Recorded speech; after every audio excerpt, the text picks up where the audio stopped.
Namo tassa bhagavato arahato sama sambuddhassa. Namo tassa bhagavato arahato sama sambuddhassa. Namo tassa bhagavato arahato sama sambuddhassa. Okay, so the quest for enlightenment. After looking at the video, you really don't want to go back to study, right?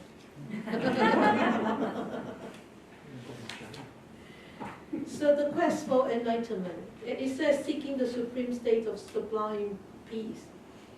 And it says in here, amongst the Buddha said, amongst there are these two kinds of search, the noble search and the ignoble search.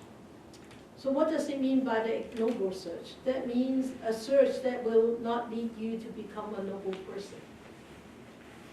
Remember, noble actually is, in Pali words is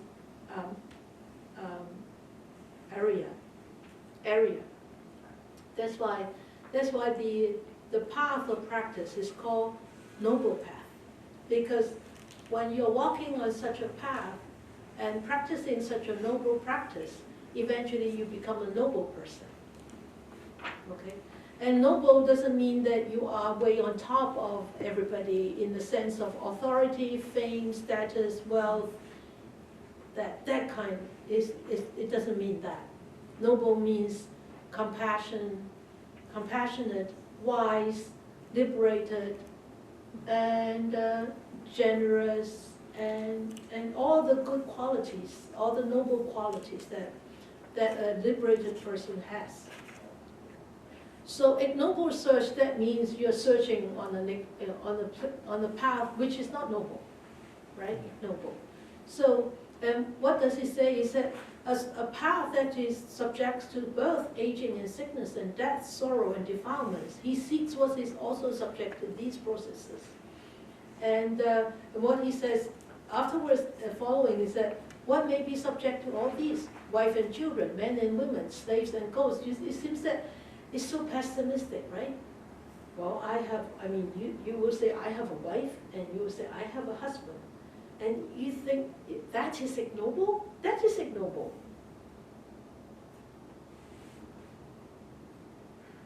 Sorry, it is ignoble, because why? It is not permanent. Your relationship cannot be permanent. You say, no, I'm deeply enough with my husband, I'm deeply enough with my wife. You say it's impermanent? I'm not saying that your love is impermanent. I'm saying the relationship is impermanent, because this physical body will go soon. Will go eventually one day. Not necessarily soon, but one day. Definitely it will. You have to depart. And that is changing. That is impermanency.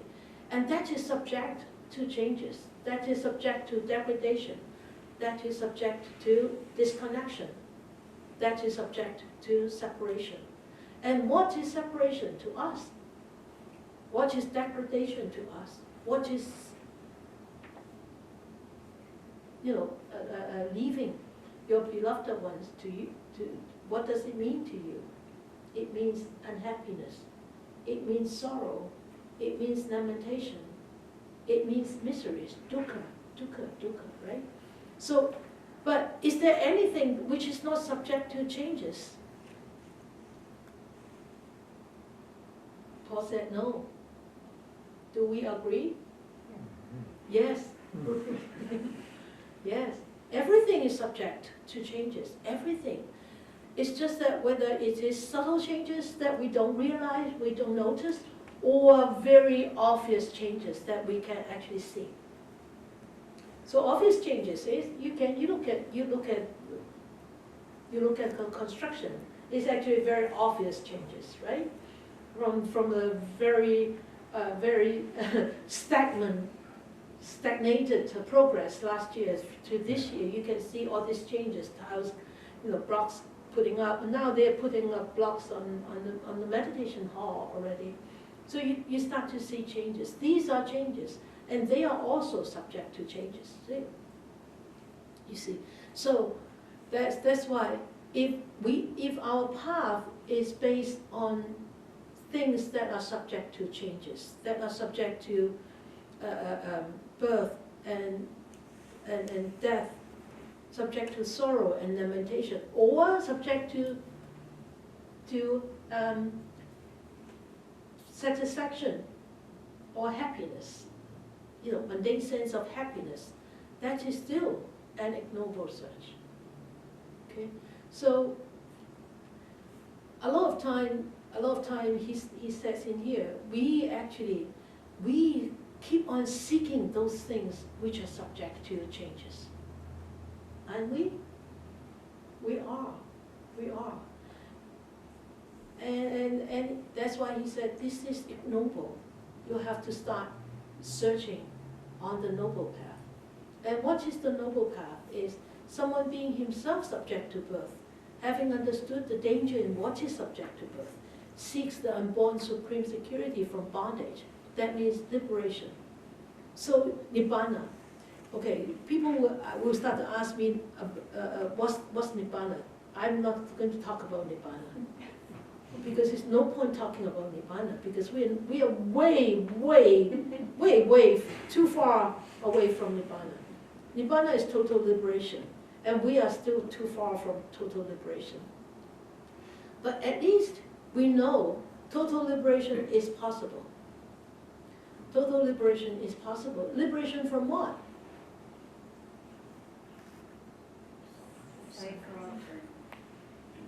From dukkha, sufferings, from bondage. Because there is bondage, they're bound to have sufferings. Because there's bondage, there's bound to have dukkha. Dukkha is sufferings, dukkha is dissatisfaction, dukkha is unhappiness, dukkha is miseries. So, he said, being subject to aging, he seeks the unaging supreme security from bondage. We are subjected to aging. We are subjected to sickness. We are subjected to death. Nobody is free from that. But yet, we don't like it. Right? We don't like it. So we start doing all other things, trying to slow down the aging process, trying to make us feel that we are not aging. My sister, Catherine, last year when I saw her, I said, Catherine, your hair looks really very unnatural. She said, yeah, but I don't want my hair to be like, it's brown and it's not brown, it's black. It's black and white mixed together. I said, that's nice, sesame. Black sesame and white sesame mixing together. It's a nice, rich color. And she said, yeah. I said, you know what? Eventually it will become silvery white and it looks so pretty. She said, yeah, but that takes a long time because I keep dyeing my hair. So the stage is, it goes so really rusty brown and patches of white and all that. I said, come on, be realistic. The silvery white is so gracious. It looks so nice. And this year, she stopped dyeing her hair. And she sent us a picture on the WhatsApp. And I said, you see, you look so pretty with that white hair. And this time, she has this patches of brown and white. And I said, with white hair, you really need to keep it very, very short. And it looks so trendy if you keep it short. And she said, sister. She said, sister, Sifu's sister, slow down. I need time to adjust. Slow down. And I'm sure she will start cutting it very short because she needs to keep cutting the hair to make it, whiter and whiter, right? Silvery white. So, eventually she start to accept aging with the hair. So it's so funny. And though that she said, oh, I'm 71, I'm still happy, I'm still healthy. I said, yeah, but look at your hair. You're not happy with your rusty look hair, right? But anyway, being subject to aging, we really need to actually start to realizing it is a fact, it is a reality. And don't reject that reality, don't hate that reality, embrace it. And be a happy old person, like me, right? Yeah, you don't nod, you're still too young, you know? Yeah. You know, and I actually saw a video clip last night on Facebook. A lady 102 was still dancing away, and with long silvery hair, and she was still dancing. And she used to be a dancer, but she had an accident and became paralyzed. And then she received some kind of treatment, and she walked again, and then she danced again. She said, "Keep dancing, you reach 100 years." Oh, yeah. So keep dancing, all right? And the most important thing is your mind has to actually embrace aging is a fact, and aging is a reality. So that we don't hate aging, and so we are not adding, we're not speeding up the process of aging. If we hate it, our mind starting to actually push it away, we actually speed it up. It will show on the face much faster. Okay? So be happy with aging. All right? So that's why he said, so. And what may be said to subject to birth, aging, and sickness, and sorrow, and blah, blah, blah, blah, blah. He said, what's his noble search? Hey, someone being himself subject to that, and not rejecting it, and accepting it, and be happy with it. Even if one day we need to die, we get sick and we need to die, see if we can embrace it. We cannot embrace it with a mundane sense. We need to embrace it with the teachings in mind.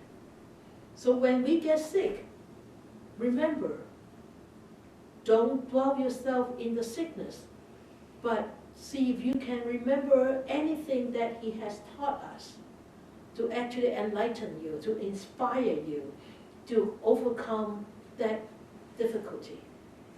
That's what the whole teachings is about. For us to learn, for us to keep it in mind, and for us to take it out to use it at time of difficulties, at time when it is needed. Otherwise, it's just mere words, and it's not useful. Okay? So, and then he says, before my enlightenment, that is on page 55, on the last paragraph, he said, monks before my enlightenment, I am also, being myself subject to birth, and sought what was also subject to birth. So he actually went through the experience that we are going through right now. Yes?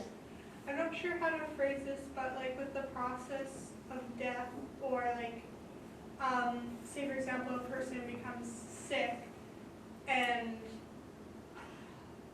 they're at a younger age and they, I guess, they feel like they're going to pass away, but they don't. Is there certain things, like with people that have cancer and like all these other things where like some people say they'll die within a certain time period, but they don't. Yeah. So like when you're like, who have the say to tell them that they will die in a certain period of time? mm-hmm. Don't believe the doctors. No, don't let any the people to certify you, to certify your death. Don't let them, because it's karma. This is what I always say in my end of life care workshop. I said, people put down cancer as the reason for death. People put down a massive heart attack as a reason for death, cause of death. The real one reason for death is karma. Karma. Why would people die of heart attack when they were so young and healthy, playing basketball? Why would people not die of cancer? but yet die of complications or die in a car accident. Why? He would have died with cancer because he has terminal cancer, but he got struck by a car and he died in a car accident. So the death, the reason for death, the cause of death is car accident, massive hemorrhage, whatever. But the real cause of death is karma. Whatever seeds, whatever causes in the past will bring its own consequences at any moment of life. And that's the real cause. That's the real reason. So basically you're saying you shouldn't expect it if you get like really sick, otherwise you should just kind of like go with the flow of Go with the life's flow, offering. embrace the sickness. Go with the flow, embrace the cancer. Go with the flow, embrace death when it comes. Okay? Okay. Good. All right. So, and he said, but before I was enlightened, I thought what was also subject to aging. So he was no different than us. But, of course, he was no different than us because he needed to come to this human world to teach us. So he needed to be one of us. He needed to share with us his experience. But we know that for many eons of lives that he has gone by, he has actually been practicing, until this lifetime he was born to become a human. And he showed us it's possible as a human being to be totally liberated. Okay? So he said, why being myself subject to birth do I seek what is also subject to birth? Because we are. Why? Because we are IGNORANT. Ignorant. Right? Because we are ignorant. That's why we seek things which is subject to birth. We seek things which is subject to aging, subject to sickness, subject to death, subject to sorrow and defilement, because we are ignorant. And you say, well, then that means we don't have to get married, we don't have to have children, right? Like you? Like me? No. Nobody can. If everybody can be a nun, that would be great. I'm sorry. You don't have that good karma to be a nun yet. I'm not cursing you. I'm welcoming you. If you want to, you want to actually bring forth your good karma, please, by all means, bring forth your good karma, ripen those seeds of enlightenment, and renounce. Don't look at your husband. You'll be scared. And I mean, I'm not cursing you, but it's really very individual's karma, right? So you can see how many nuns are there in the world, and how many householders are there in the world, right? In Chilliwack, how many in the population? 60,000, 80,000 now? Should be 80 now, or even more than 100 now. When we first came 25 years ago, it was like 60,000, 45. Now it should be more than that, maybe double.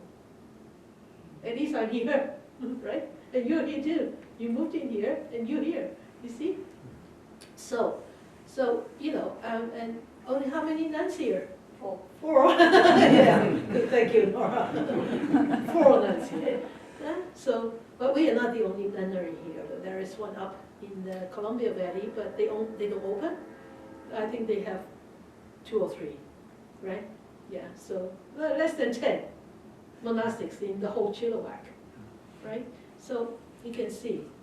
So, and he said, before his enlightenment, he went through the same thing.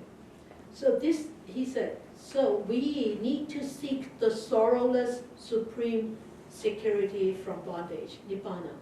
Being himself subject to defilement, having understood the danger in what is subject to defilement. So what are the danger? What are the danger? What are the danger? Not to break the cycle. Not to break the cycles. Cycle of what?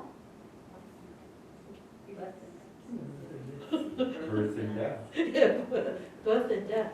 Yeah, not to break the cycle of birth and death.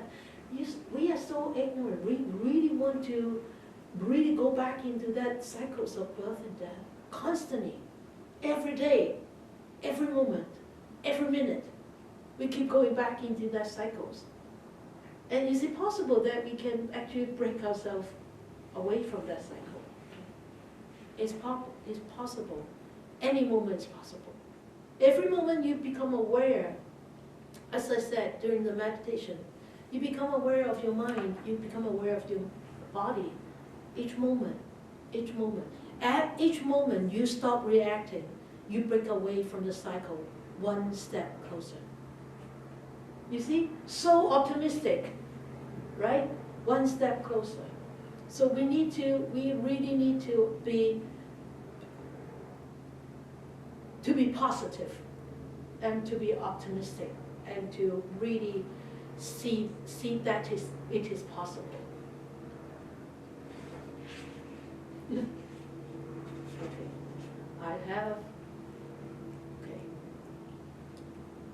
these two slides are talking about the teachers. So two teachers. So the first one is Alara Kalama. And Alara Kalama actually taught him what? You read through the passage. Nothingness. Nothinglessness. That means, what is that in another word? Emptiness. And in another word. Huh? In another word. English, please. Emptiness. What is emptiness?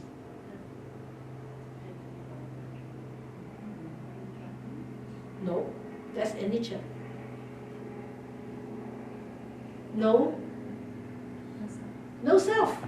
Yay! No self. Remember, we have to speak the mundane language so everybody understands. Sunatta is only you and me understand. Those people who have studied Hasutra understand. So nothingnessness is no self. So no self concept is a very deep concept. Okay? So it means we are conditioned. On the other sense, that means we are conditioned.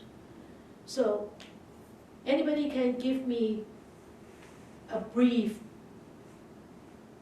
explanation of what does it mean by we are conditioned? Okay, the mic is towards you. We're interdependent. We are interdependent. And we're not self-existing. We're change. But you're real, Nora. But I'm not, every moment I'm different. Every I'm moment you're aging, different. I'm changing. But And I'm not always the same. But I want conditioned. We're not fixed. Conditioned. Dependent on all sorts of factors. Yeah, what kind of factors? What about physical? Whether I eat something, or I sleep, or I get sun, or Okay, good. Good. Nora. Anybody else? On our past actions.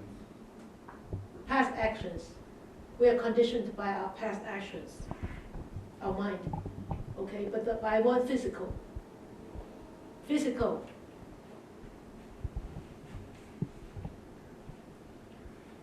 What makes up? Cause and effect, so all those things that we've done throughout our life form what comes in, what others have done that we've interacted around. They all Conditioned. form and condition and create what happens in our futures.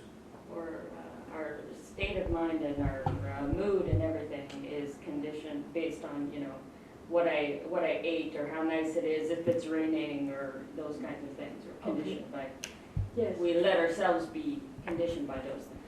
Okay. Does it go back further to the conditions that occurred at or before our birth? It's dependent and conditioned and Yes. all previous to Yes. what we are now. Yes. So we are all conditioned by what the physical. The 4 elements? The 4 elements. I think one is made of solid, fluid, Yes, and air and Air. just the heat. That's about it.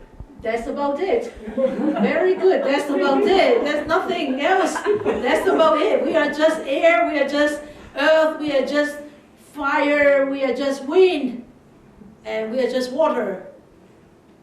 That's all the conditions that make up you and me. That's the physical conditions. Those are the conditions that make up you and me. That's the physical ones. That's what I meant by conditioned. We are conditioned. Our existence is conditioned.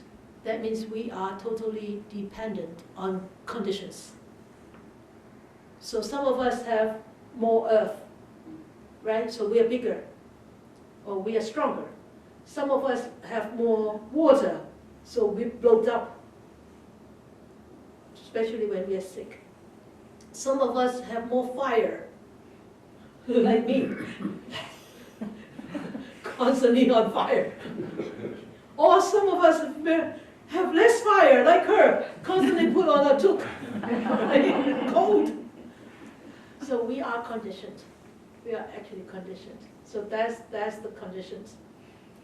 I don't think we can finish that, but we will talk about that next week. I think we should stop here because it's a long discussion on this. Okay, so let us dedicate our merits for tonight. May these blessings extend to all, that we with all the other living beings together will attain the Buddha way.